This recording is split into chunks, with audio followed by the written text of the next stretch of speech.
അങ്ങനെ തിരുവോണം വരവായി. അപ്പോൾ ഈ ലോകത്തിലുള്ള എല്ലാ മലയാളി കൂട്ടുകാർക്കും മലയാളികളല്ലാത്ത കൂട്ടുകാർക്കും എൻ്റെ ഹൃദയം നിറഞ്ഞ തിരുവോണാശംസകൾ. അപ്പോൾ നമ്മൾ രാവിലെ എണീറ്റ് അത്തപ്പൂക്കളൊക്കെ ഇട്ട് അടിപൊളിയാക്കി. പക്ഷേ എനിക്ക് അമ്പലം ഉണ്ടായിരുന്നതുകൊണ്ട് തിരിച്ച് അമ്പലത്തിൽ നിന്ന് വന്നതിന് ശേഷമാണ് നമുക്ക് പൂക്കളത്തിൻ്റെ വീഡിയോ ഒക്കെ എടുക്കാൻ പറ്റിയത്. ഓക്കെ, അപ്പോൾ നമുക്ക് എൻലെസ് ജേണി ബൈ ദീപുവിൻ്റെ ഇന്നത്തെ വീഡിയോ സ്റ്റാർട്ട് ചെയ്യാം. വീഡിയോ ഇഷ്ടപ്പെടുകയാണെങ്കിൽ സബ്സ്ക്രൈബ് ചെയ്യുക, ലൈക്ക് ചെയ്യുക, കമൻറ്റ് ചെയ്യുക, ഷെയർ ചെയ്യുക. ഓക്കെ,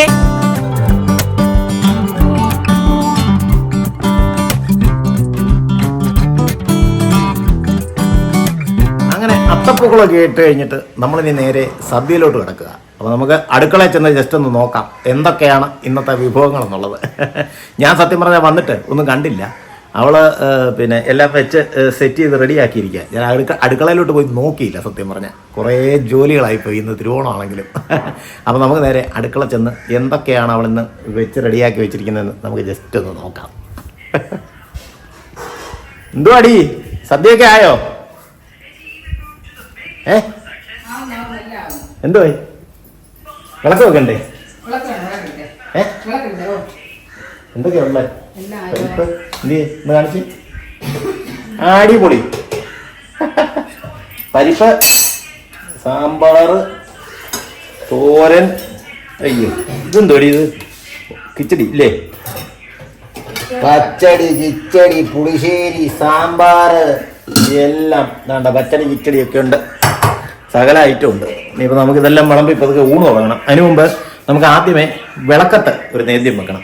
അതാണ് ഇനി ആദ്യമുള്ളത്. അപ്പം ഞാൻ പോയി വിളക്കെടുത്തോണ്ട് വന്നിട്ട് വിളക്ക് കത്തിക്കാനുള്ള സൗകര്യം എടുക്കാം. ഞാൻ പോയി അങ്ങനെ വിളക്കൊക്കെ എടുത്തുകൊണ്ട് വന്ന് വിളക്ക് കത്തിക്കാനുള്ള സൗകര്യം റെഡിയാക്കിക്കൊണ്ടിരിക്കുക.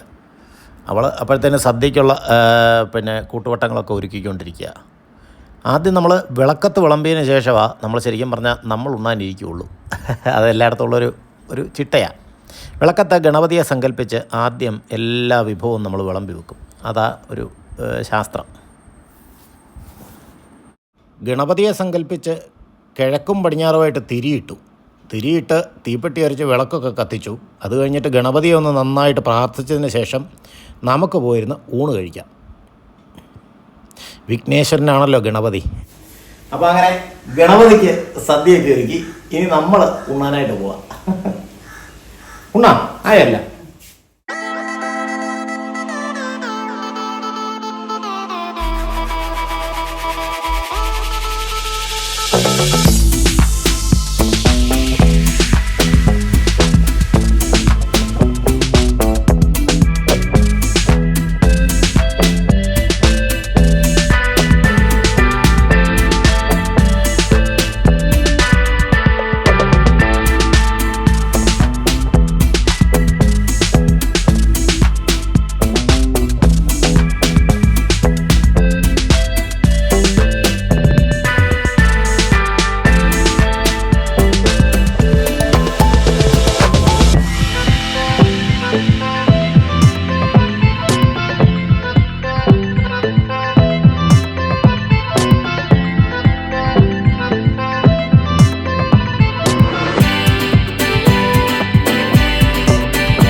അപ്പോൾ അങ്ങനെ ഈ ഓണസദ്യയൊക്കെ കഴിഞ്ഞു, വയറൊക്കെ നല്ല വീർത്തു.